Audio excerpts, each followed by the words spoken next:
Okay, we're going to try again. This is physical science time. Today we're talking about energy. I didn't really need to erase that, but I'm going to rewrite it to work on my handwriting. To begin with, let's write down the objective. We have the objective is categorize energy.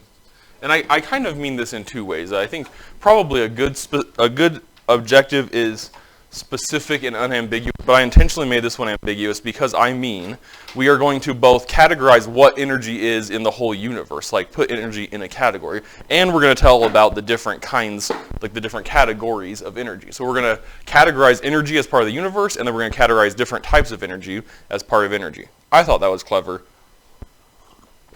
It's only 2 words. The objective is categorize energy. Next thing, let's talk about what types of, well, you put on your bell work, what is energy? I want to hear someone's response. I hope it isn't exactly the same as what the book says, because I have the book in front of me.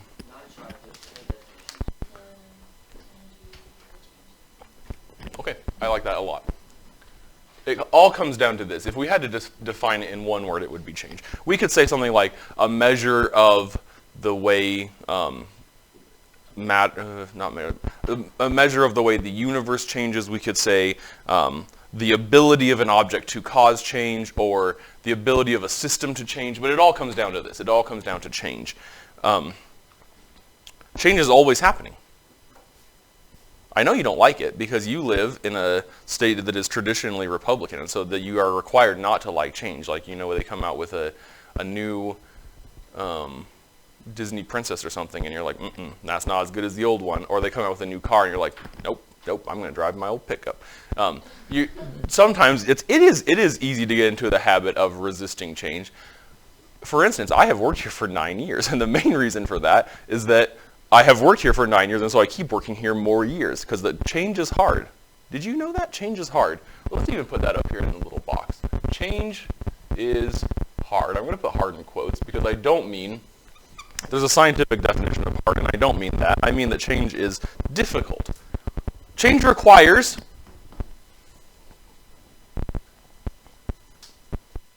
energy. Every single change that happens in the universe, and that has ever happened in the universe, and that will ever happen in the universe, is caused by some kind of energy. Do you know about how your body changes when you start getting older? Have you heard this? I thought you guys would think that was funny because I'm referring to puberty, which is an uncomfortable topic usually for freshmen to talk about. But you're fine with it. But you know how your body changes?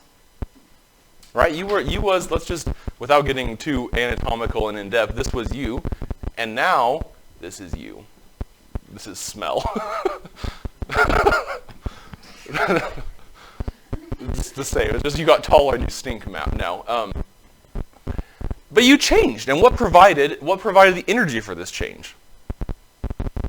Food, primarily. Other things too, but you didn't photosynthesize, right? You didn't take in sunlight to cause this change. Now, something else, a plant doesn't undergo puberty, but in a way it kind of does. But a little plant, going from that, a little sprout, to a beautiful oak tree that does not stink, really. I mean, maybe it has a little smell, but a beautiful oak tree. What caused this change? What provided the energy for this change? Probably mostly sunlight. It had to have taken in some water, that's matter. It had to have taken in some carbon dioxide, that's matter. But mostly the sunlight caused this change. The sunlight provided the energy for this change. Let's think of some other examples. Tell me your lab, Lucas and Brinley and Eliana. What was your lab? Took batteries. Mm-hmm.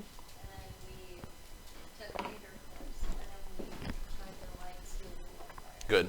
Well, I'm going to diagram with just one battery. This is a battery. This is not the correct circuit symbology for a battery, but this is a battery. This is the positive end. This is the negative end. What kind of energy does this have just sitting here? By the way, we're going to talk about 2 different categories of energy.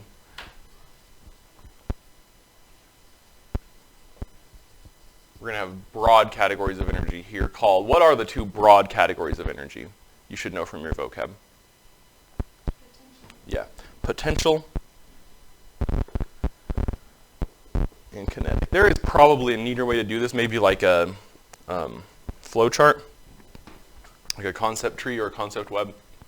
But this is the way I've chosen to do it. What kind of energy does this battery have just sitting there? It has potential energy. It has what we call chemical potential energy. So this has chemical potential energy. What else has chemical potential energy is the food that you eat to become a smellier, taller person. When you were, can you remember anything that you ate when you were in 6th grade? Maybe you have a special memory of food from when you were in 6th grade, from a field trip or Christmas or something. Give me an example of one thing you ate when you were in 6th grade. Meatloaf. Josie has a special memory, I'm assuming, of meatloaf. Did you throw it up? Is that why you remember it? No, what is it? I go back and forth from meatloaf and lasagna. Oh, nice. Josie, I'm understanding from my conversations with her that she likes the foods meatloaf and lasagna, and that each year she vacillates between meatloaf and lasagna, and then when she was 6th grade, she eventually decided upon meatloaf. And let me tell you, in a real way, not just in some like spiritual way or like a lovey-dovey way, that meatloaf is part of Josie. Some of the atoms that were in that meatloaf are now part of Josie. Furthermore, some of the energy that meatloaf provided is now in the form of the bone growth that it caused, maybe. Who was really short back then? Who isn't still short? Who was really short when they were in 3rd grade? Who was the tallest person in your class in 3rd grade? Do you remember? Josie was the tallest person in 3rd grade. Is Josie now the tallest person? No. So some change has occurred. And what provided that change? The chemical potential energy of school lunch and your mom's dinner and Cheetos, hot Cheetos probably, Monster Energy drink. Please do not do that anymore. But chemical potential energy is both in this battery and in the food that you eat. The change here was caused by meatloaf. That's a nice, easy thing to draw. That could also be a birthday cake. So it's a happy birthday to you. But the meatloaf, or whatever, all the food that you eat has chemical potential energy that allows your cells to grow, which is a type of change. And it allows them to divide, which is a type of change. It allows your hair to grow. Dead things don't grow. So you being alive, you are a manifestation, you are an embodiment of change. You're always changing. Some of us have sideburns, and we didn't have those. We didn't have those 3 months ago because we have changed. I'm trying to think of something that has changed about me. I have this necklace. That isn't actually part of me, so that doesn't really matter. But my hair has grown. You change. That's my point. All the change that goes on in your body or the world or in your battery, because this kind of chemical potential energy, when we ran it through a wire, that became what kind of energy? We could say kinetic, but let's put it up here. This one I'm going to put on the line, but we'll say electrical. And there can be electrical potential, and there can also be the movement of electricity. The movement of electrons is electricity. But that chemical potential energy became electricity, became electrical energy. And that, when we touched it to the steel wool, not very spectacularly, but there was evidence that it caused what kind of energy to be? Thermal energy, yeah. Thermal energy, which again is a kind of both kinetic and potential. So this is getting kind of messy here, but thermal energy is the energy of heat. So it went from chemical to electrical to thermal. And that is called an energy transformation. That's one of your vocab words, I believe, isn't it? Nope. An energy transformation. That's when the energy changes what kinds it is. Transform means to cross from one. Well, form is from the Greek for shape, but it means to change from one type of energy to another. What else was this meatloaf used for? The chemical potential energy in this meatloaf became the energy your cells needed to grow and divide, but it also became what? The energy you needed to what? All your energy goes to growing? Move. To move, to the energy of motion. That's kinetic energy. So energy transformations occur when energy changes from one type to another. The chemical potential energy in this meatloaf, when 6th grade Josie ate it and became, now this is offensive because we're specifically talking about Josie, and I don't mean that about you, Josie, and you're also not that tall. But the chemical potential energy that the meatloaf provided when Josie ate it allowed her to move around for a little while, and also allowed her cells to grow and divide and become the more or less adult human being that she is now, at least a more or less adult in body. She still acts like a child like you all do because you're freshmen. But the energy changed forms. Energy transformation. This is a mess. I should have done this a different way. There are more kinds of energy than just these, but we do break them down into potential and kinetic. And to that end, we have ways to calculate them. So I'm going to erase these drawings of things changing. Do you think it's clear to you that energy causes change? The energy is the cause of change. That we can measure the amount of change something undergoes by its amount of energy. One of the ways that we do this mathematically is to measure kinetic energy. K equals 1/2 mv squared. That's one of our math, I guess you could say problems. It's one of our equations that we use for this lesson. K is what? Guess. Kinetic energy. Your book, I think, abbreviates it KE. In I don't know, in real or professional physics, we just use the letter K, so we're going to just use K. If you put KE, you're not going to be academically or physically crucified. I'm just going to say we use K. If you use KE, it's fine. But generally, we use K in physics. So K is kinetic energy. We'll talk about what it's measured in a second. 1/2 we don't even have to mention because 1/2 is a mathematical thing. What's the M? Mass. What do we measure mass in the SI? Kilograms. And V, you remember what V stands for. V is velocity. Measured in meters per second. And we square that quantity. Now, looking at the units, does multiplying the mass by 1/2 do anything to the units? No, it's half that amount numerically, but it's still kilograms, right? But if we multiply meters per second by meters per second, what do we get? No, try again. The whole thing. We're distributing the squared.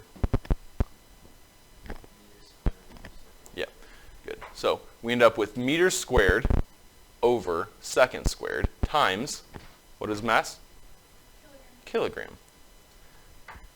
And this quantity, meters squared kilograms over second squared, or sometimes we usually say kilogram meter squared per second squared, has its own abbreviation. You might remember that we define a Newton as a kilogram meter per second squared, but this one is a kilogram meter squared per second squared. And we have another abbreviation for this, which you probably remember from last year, or maybe from your reading. What is it? How do we measure energy?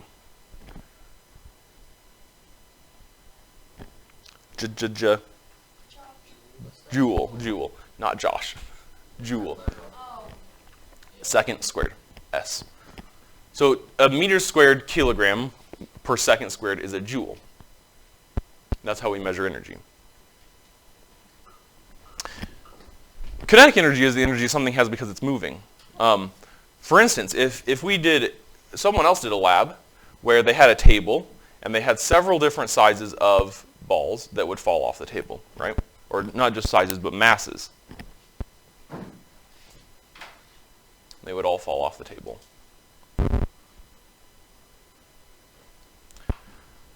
What's different about these balls just as they sit there? Of these things. Their mass is different, right? And when they fall, will their velocity be different? Remind yourself from chapter 3. No, probably not. Not appreciably, because there's not. Remember, everything, I demonstrated this, I think, ad nauseum, but things that are different masses don't fall at different rates. The only thing that impacts how fast or slow something falls is its air resistance. And these probably don't have a very significant difference in their air resistance. So they probably all fall at the same velocity, but they all have different masses. So will their kinetic energy be the same? No, they'll have different kinetic energies too. They'll have different kinetic energies. And that's the energy transformation. We just talked about energy transformation that occurs here. It goes from, right when it's on this lip here, it goes from having what kind of energy? No? Right on the lip. It's just sitting there. Yeah, what kind of potential?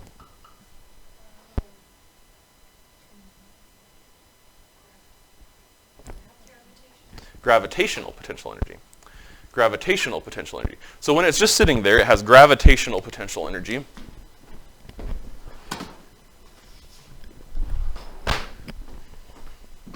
When it's just sitting in my hand, it has I should have chosen a different color other than white because it kind of blends into the whiteboard. When it's just sitting in my hand, it has gravitational potential energy, right? Meaning that potential has the ability to cause change, right? So it has the ability to change. How might it change?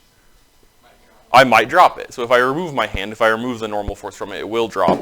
And now it slowly, no, not slowly, it falls at whatever rate it falls. But as it falls, its gravitational potential energy transforms into,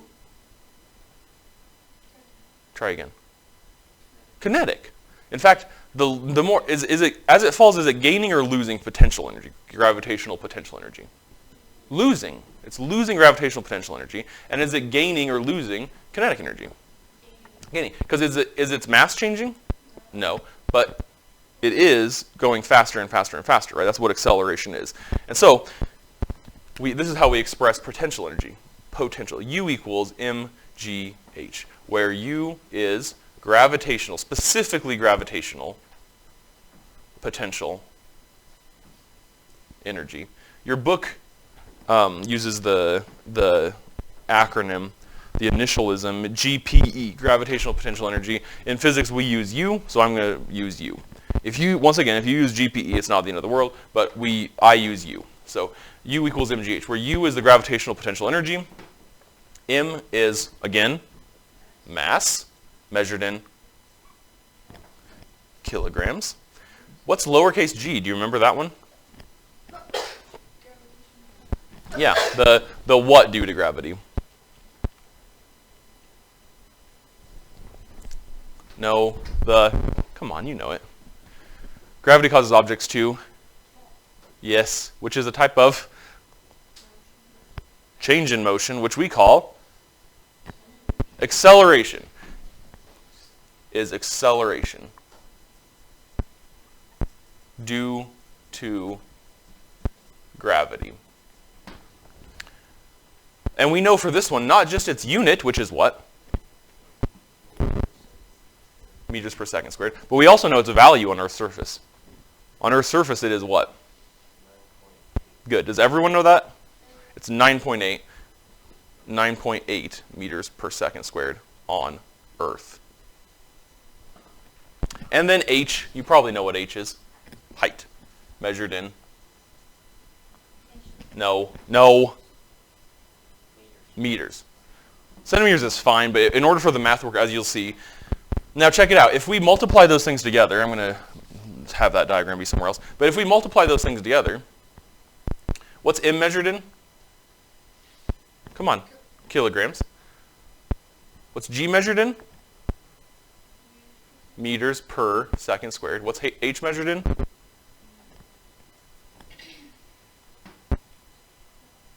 What? What's h measured in? Meters. So if we multiply this whole thing by meters, we get meters squared. What do we say this is equal to? Kilogram meter squared per second squared? Kilogram meter squared per second squared is a joule. They're the same thing. So we have different math, but the units turn out to both be joules. Do you see that? I hope you understand how important that is, that these both have the quantity mass in them, but this one is velocity squared, and this one is gravitational acceleration times height. They both end up being measured in joules. So has the unit changed? Are we measuring a different thing? No, we're in both cases we're measuring energy. We're just changing the type of energy. So here, when this falls, and I have my little drawing again. Also, this was a chaotic train wreck from the game, so I'm going to erase that. It's still true. It's just I could have done that in a better way. But if I have my ball on a shelf there, at this point it has entirely what? What kind of energy does it have? Fully. U, yeah, gravitational potential energy. And then as it falls, at its halfway point, it's half potential and half kinetic. So I've drawn those at different height or at different sizes. And then right before it hits the ground, it is fully kinetic. No gravitational potential. So right here, half the height, so half the gravitational potential energy, but the speed has increased. So now it has a kinetic energy too. And then right before it hits the ground, zero height, so zero gravitational potential energy, right? If we put zero in there, this is zero. And the velocity is the highest it will be, and so the kinetic energy. And furthermore, these two things, let me do this in a different color. These two things, the kinetic energy, this is really important for you to know, the kinetic energy at the end, the kinetic energy right before it hits, is the exact same amount as the potential energy here. Equivalent.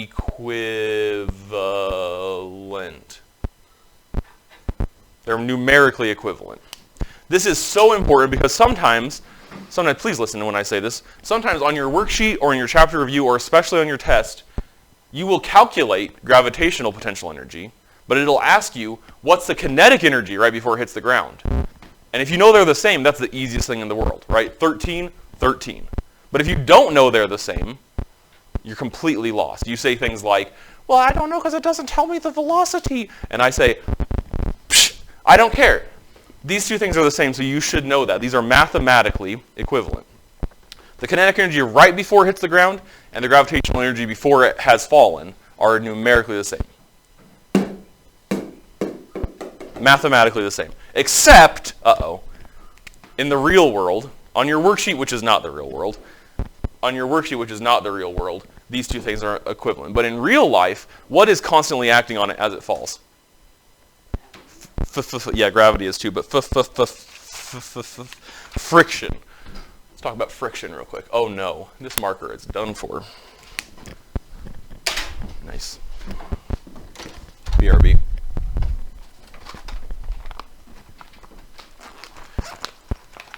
Purple. Friction, we talked about friction in the terms of force. Remember, friction is a force that opposes motion. But in terms of energy, friction is that energy transformation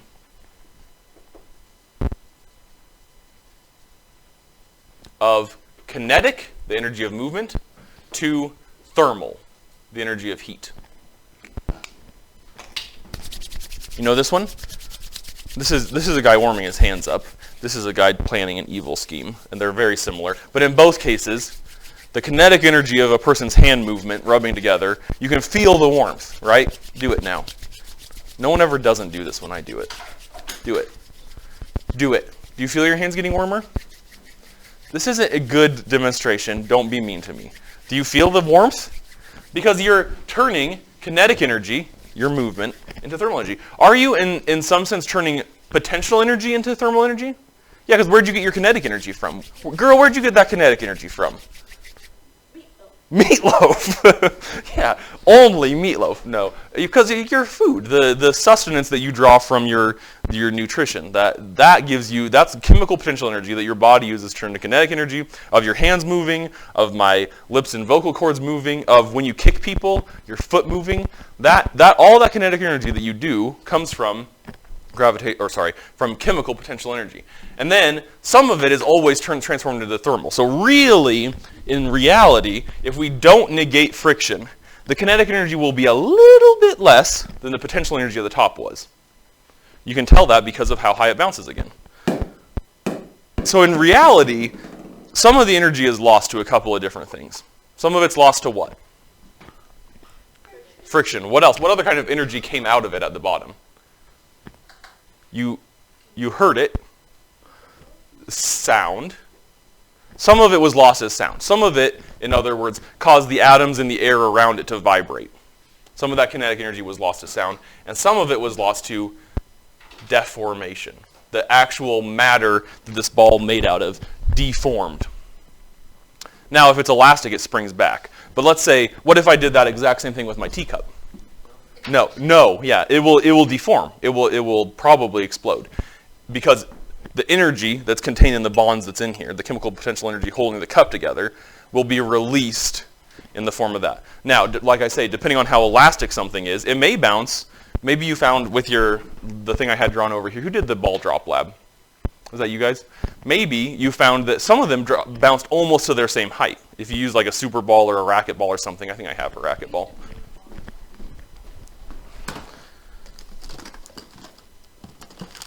Uh-oh, where's my racquetball of science?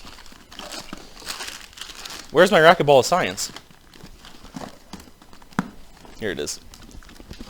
It's a pantyhose racquetball, I forgot to tell you. So here I have 3 balls. Can you see this if I move this out of the way. Tommy, that is not funny. You're going to get all of us expelled. Now, stop doing that and listen. I think if you look at the picture-in-picture, let me switch this back to not picture-in-picture, you can see what we're hoping to see is that they bounce to different heights depending on their elasticity. It's kind of hard to tell, but I think this one bounced the least, the white one bounced the least. Yeah? The tennis ball bounced a little more, and the racquetball bounced the most of all, and chaotically because of the pantyhose. But my point is that the deformation of these elastic objects causes it to squish, and then it can spring back up. The sound, you heard sound, so some of the energy was lost as sound, and then some of it was lost as friction. So in an environment like outer space, where there's not as much air to take away its energy from sound, and there is no friction, maybe it would bounce a little bit higher because it would lose less energy there, but it would still lose some due to deformation. And the friction between the atoms that make this up will cause it to lose a little bit of energy too. So nothing will ever bounce right back up to the same height it was. The classic physics experiment of the lady swinging the pendulum, like you hold it right up against your face, and then you let it swing, and then it will never hit you because it's always going to lose a little bit of energy back to friction. So a little bit of energy is always, we say, I'm putting this in quotes, lots. We say lost to friction. Energy is never lost or destroyed, though. That's one of the. Does anyone still need these equations? Okay. So let's write down the one of the very most fundamental truths of the universe. Esteemed to almost religious regard in the hard sciences, physics and chemistry, we have to know this in order to understand anything that's happening in the world. It is the law of conservation of energy. Basically like the one commandment of science. This cannot be broken. The law of conservation of energy cannot be broken. Express it to me.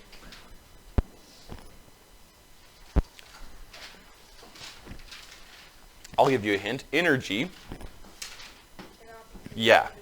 cannot be created or destroyed.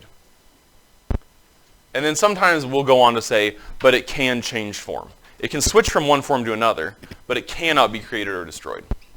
So is this energy actually lost when I drop the ball and it makes a sound and it gets a tiny, almost immeasurably amount warmer and it deforms a little? Is energy actually lost? No, it's not lost.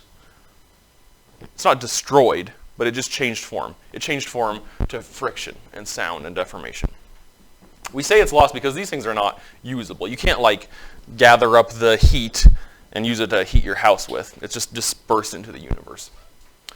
In fact, that's one of the prevailing, if nothing else changes, the prevailing hypothesis as to how the universe will end is that all the energy in the universe will be heat, and the universe will just be a flat balloon of one exact temperature, homogeneous in everywhere. So there's something bleak for you to think about.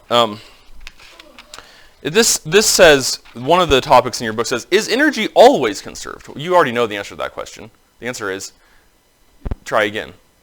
Yes, energy is always conserved, but sometimes, and actually not very rarely, but something that's rare for us to have in our human experience, is that energy and mass are actually interchangeable. You've seen this. Now this makes you look like a real smart guy when you write this on the board.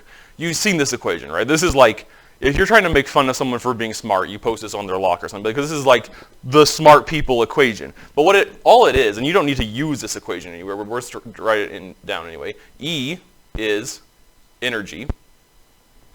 M is mass, and C is the speed of light. Is the speed of light a very high, a very fast speed, or is it a very low, slow speed? Very fast. The fastest. Nothing in the universe can travel faster than the speed of light. It's 3.0 times 10 to the 8th meters per second. 3.0 times 10 to the 8th meters per second. What this equation tells us is that in things like nuclear fusion, other places too, but in things like nuclear fusion, like what happens in the sun, I can see the sunlight on your beautiful faces. The sunlight, the energy from the sun is coming from mass. Where did that energy, thinking about the meatloaf that gave you the energy to kick your sister or whatever, thinking about that energy, that came from meatloaf.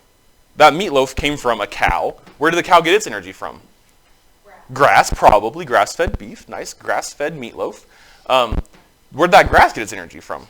The sun, just like the acorn or the oak tree that we talked about. And where the sun gets energy, the sun, its job, the reason the sun has such an abundant supply of energy that's always just pouring out energy, is that the sun turns mass, a little bit of mass, one little atom, smashing into another little atom, and they fuse. And this amount of mass, even though it's a tiny little atom, is multiplied by the speed of light squared. So this is already a big number, and if we square it, what's 3.0 times 10 to the 8th squared? Well, it's 9.0 times 10 to the 16th. That's an enormous number. So even if we multiply the tiny bit of mass that's in an atom by this huge number, it produces an enormous amount of energy, right? So tiny mass, big energy. That's nuclear fusion. That's where all the energy, effectively, where all the energy that we have in our entire lives comes from, is the sun, because of this equation, E equals mc squared. So is energy always conserved? Well, some mass can turn into energy, and we talk later on in the year about the law of conservation of mass, but really those two things are the same. Really the law of conservation of energy and mass are the same. So this is a fundamental truth of the universe. If we think about these two things as actually yin and yang, two sides of one thing, then that law of conservation is true.